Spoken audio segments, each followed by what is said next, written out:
আসসালামু আলাইকুম রহমতুল্লাহ, বিসমিল্লাহ, আলহামদুলিল্লাহ, ওয়াসসালাতু ওয়াসসালামু আলা রাসূলিল্লাহ ওয়া বা'দ। দিনী ভাই এবং বোনেরা, আপনাদের সকলকে আমাদের পিওর দাওয়া অফিসিয়াল ইউটিউব চ্যানেলের পক্ষ থেকে আন্তরিক অভিনন্দন, মোবারকবাদ জানাচ্ছি। আজকে আপনাদের থেকে প্রাপ্ত গুরুত্বপূর্ণ একটা জিজ্ঞাসার জবাব নিয়ে আপনাদের সামনে উপস্থিত হয়েছি। একজন যুবক ভাই প্রশ্ন করেছেন, মোহতারাম সাহেব,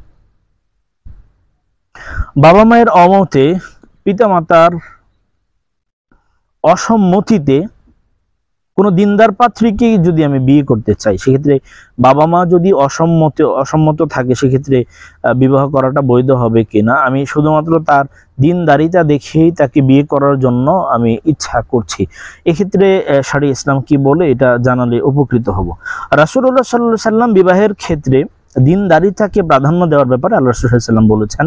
রাসূল সাল্লাল্লাহু আলাইহি ওয়াসাল্লাম বলছেন, তুনকাহুল মারআতু লিআরবাইন লিমালিহা ওয়া লিজামালিহা ওয়া লিহাসাবিহা ওয়া লিদীনিহা ফাদফার বিযাতিদ্দিন তারিবাত ইয়াদাক। আল্লাহ রাসূল সাল্লাল্লাহু আলাইহি ওয়াসাল্লাম বলেছেন, চার জিনিস দেখে বিয়ে করো: সৌন্দর্য, আভিজাত্য বংশ, এবং তার পরিবার বংশ দেখে, এবং তার সম্পদ দেখে, তার দিনদারিতা দেখে। এরপর রাসূল সাল্লাল্লাহু আলাইহি ওয়াসাল্লাম বলেছেন, দিনদারিতাকে প্রাধান্য দাও। যদি দিনদারিতাই তুমি ব্যর্থ হয়ে যাও, তবে কিন্তু তুমি ধ্বংস হয়ে যাবে।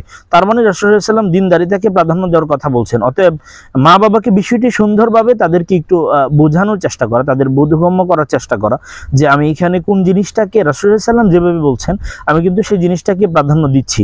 এজন্য মেয়েকে দিনদার দেখিয়ে বিয়ে করা, ছেলেও দিনদার দেখিয়ে বিয়ে দেওয়া, এই বিষয়টা কিন্তু নির্ধারণ করে এখানে। আর একজন মানুষের বিয়ের উপরে অর্ধেক দিন পূর্ণতা পায়, এজন্য খুব গুরুত্বপূর্ণ ভাবে এই বিষয়টার উপরে আমাদের ফোকাস করা দরকার, আমল করা দরকার।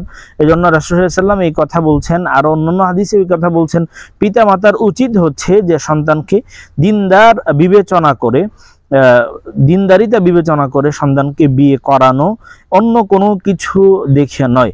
এক্ষেত্রে পিতা মাতা যদি একেবারেই আপনাকে বিয়ে করাতে যদি অসম্মতি হয় এবং যদি বিয়ে করাতে নাই চায়, সেক্ষেত্রে আপনি যদি মনে করেন যে আপনার পিতা মাতা ভুল সিদ্ধান্ত নিচ্ছে, তারা ভুলের উপরে আছে, তারা দুনিয়াকে প্রাধান্য দিচ্ছে, সেক্ষেত্রে আপনি বিয়ে করতে পারবেন, কোনো অসুবিধা নেই।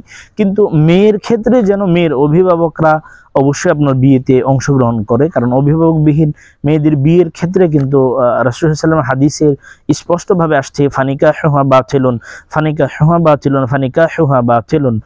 অভিভাবকবিহীন মেয়েদের বিয়ের ক্ষেত্রে ওলি ছাড়া, অভিভাবক ছাড়া, এটা বাতিল, আল্লাহ রাসূল সাল্লাল্লাহু আলাইহি ওয়াসাল্লাম বলছেন। যদিও উলামা আহনাফের মতে এটাও বৈধ, প্রাপ্তবয়স্ক হলে, বিয়ের উপযুক্ত হলে। আল্লাহ তাআলা আমাদের বুঝে আমলের তৌফিক দান করুন, আমিন।